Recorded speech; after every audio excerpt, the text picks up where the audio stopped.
Before we start, I want you guys to know that this is purely my opinion. On top of that, this is day one perspective of the update.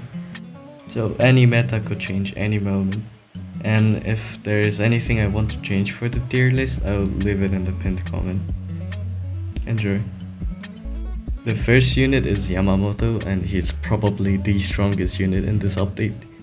Not only does he have full AoE early on his third upgrade, he ends up on full AoE again on his last upgrade.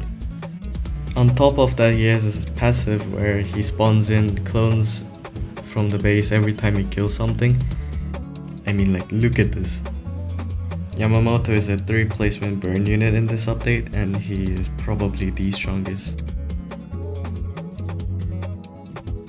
Next we have Aizen, and Aizen is a special case because his pure DPS is lower than Gojo, where whenever enemies get close, he deals 1 to 80% of his damage every 1 second, somewhat like Sokora, which makes his DPS higher than Gojo, and he has an ability for crowd control just like Gojo too.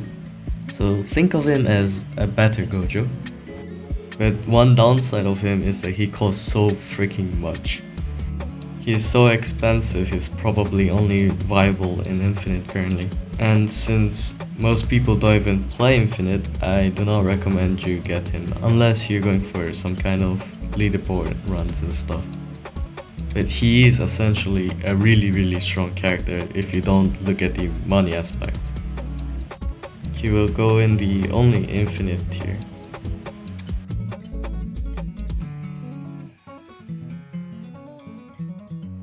The next unit is Yhwach.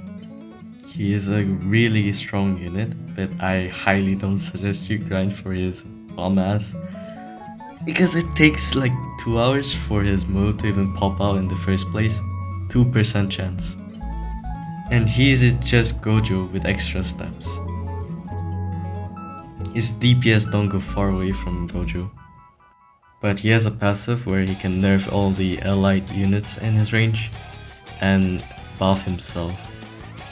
And many people say that this ability is really bad, but I highly disagree, because you can have Monarch on your Yhwach on 4 placement unit like Vegeta and Chahin. That's basically free damage, free upgrade for 5k cost. So while Yhwach is strong, you need more than 1 slot to make him great, and he's rare as hell.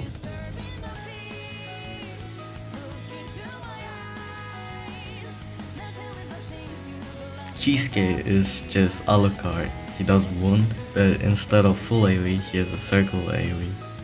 So he's like a free to play friendly, quote unquote beginner friendly a la carte. Zaraki is just a straight up DPS unit.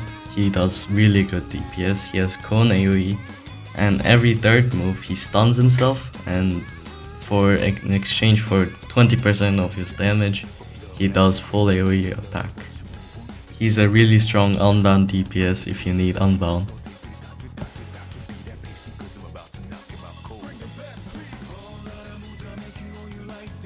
Yoruichi's cheap upgrade cost, multi-hit, and really low SPA makes her a really good unit for stories like Vegeta, but the only downside of her is that the placement cost is quite expensive. She is somewhat like Vegeta, but with better DPS in exchange for higher placement cost. Whoever made Uryu has to be trolling, because they gave him the coolest passive where he can attack anything outside of his range, so essentially the entire map anywhere. And they gave him a pea-sized AoE circle on top of 4k placement. He's not even that cheap to max out, and his DPS is really bad. He also have high SPA, meaning enemies will leak out. And his AoE circle at max level is just decent or good at best. Uryu as of now is definitely not worth getting, because if a unit costs more than 2k to place, Orihime makes them free for the first placement. On top of that, Orihime gives 15% damage boost and she removes all debuffs.